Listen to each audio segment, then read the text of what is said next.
impermanence. That is what I'd like us to think about. The last time I talked about how the words tatvamasi can be translated or understood as we are one with all of existence. And I gave this analogy of a pond, ripples on the pond, but the water is unchanged.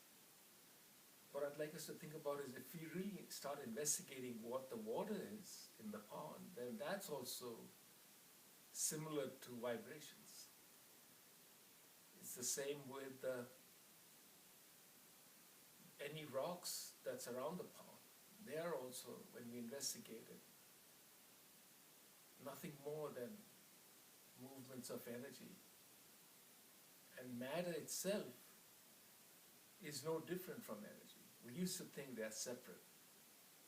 But today we have realized that it's all one, starting a long time ago.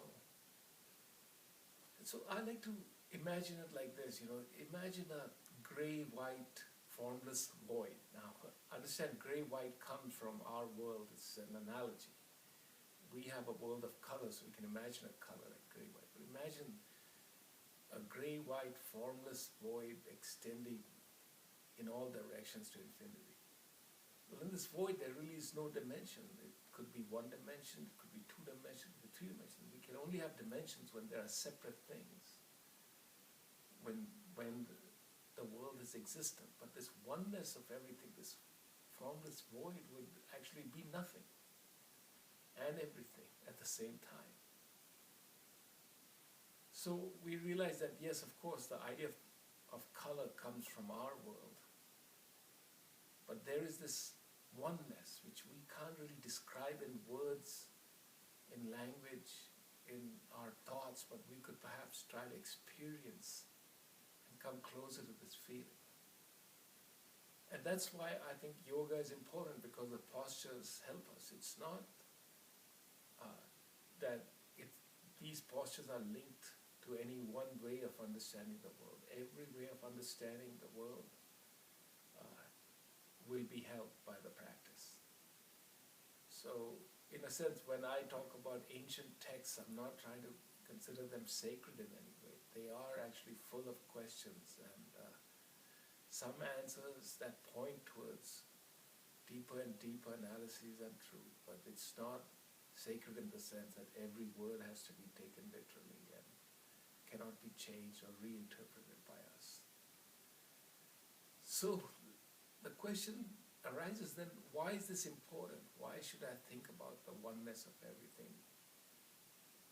And the way I see it is, if you go back to the analogy of the pond, that wave, if we are that wave, then we realize that we are not permanent. This wave will crash on those rocks or will interact with other waves and transform.